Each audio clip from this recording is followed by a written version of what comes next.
Don't sweat the small stuff. It's all small stuff. Friday morning. It's too bright backyard, so I close the curtain. It's yeah. I'm in San Francisco Bay Area. You know, I gotta go back, fly back home today in afternoon, and I'll be back in here. Yeah, I asked myself today, this morning, if this all trouble, like travel, not trouble, travel, is, am I doing too much in my work, away from home, too much? Yeah, I ask myself, is it all small stuff, but I'm not ignoring, or I'm not, well, actually family matter is a bigger stuff than the work, but I'm spending way more hours at work. So we'll see. Here you go. 22. Today is repeat to yourself. Life is not an emergency. In some ways, this strategy epitomizes the essential message of this book. Although most people believe otherwise, the truth is, life isn't an emergency. Maybe I think this work is emergency, that's why. I'm really gonna ask myself.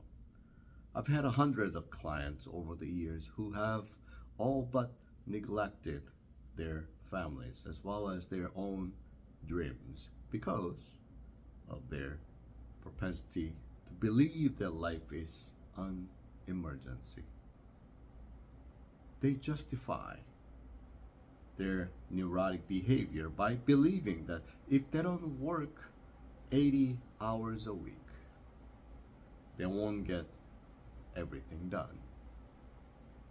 Sometimes I remind them that when they die, that in basket won't be empty.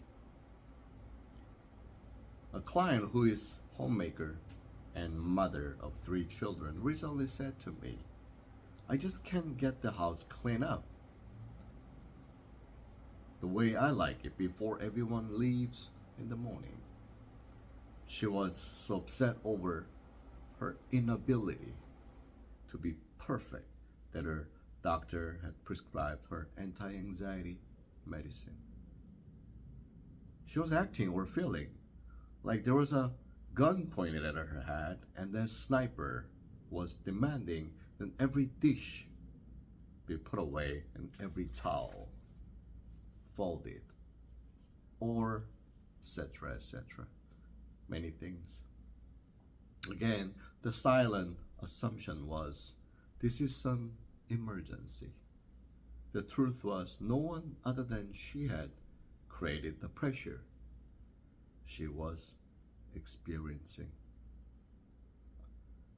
I've never met anyone, myself included, who hadn't turned little things into great big emergencies. We all do. Imagine, think about it yesterday. How many times you say you have to do it? You've got to do it. You must do it. That's all emergency matters. The reason why you say you have to do it because that's the emergency. Are they? We take our own goals so seriously that we forget to have fun along the way, and we forget to cut ourselves some slack. We take simple preferences and turn them into condition for our own happiness, or we beat ourselves up if we cannot meet ourselves created deadlines. How many deadlines you have that you made? Nature doesn't give you deadline. Nature never give you deadline.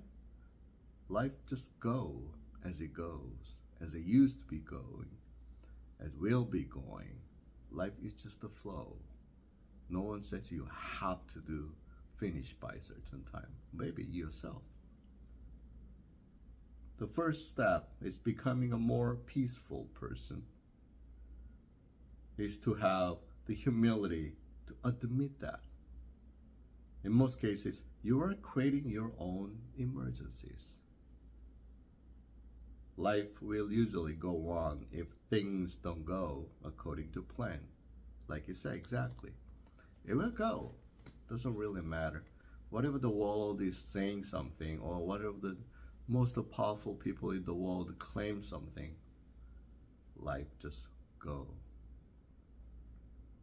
It's helpful to keep reminding yourself and then repeating this sentence. Life is not an emergency. Yeah, I think I watched last night, and one of the things that was about comment from son of Dracula, lived in thousand years, and the one thing he mentioned, the human form, it's somehow a repetition of a similar life form, a repetition of similar life form. Well, I guess Dracula as well. If go someone else, tens of thousand years, probably they look at Dracula as Dracula's life. It's some of repetition of similar life. Humans as well. And if you look at ants, insects, they're all doing similar life, repetitive, generation by generation. What's so critical in it? Right? What's so hurry? What's so emergency? Like, what do you, it's like, I don't know. Today is kind of down day for me. I feel like I'm missing something. So, well, thanks for listening to this, and then I'm really gonna ask myself, what emergency am I encountering? All right, bye.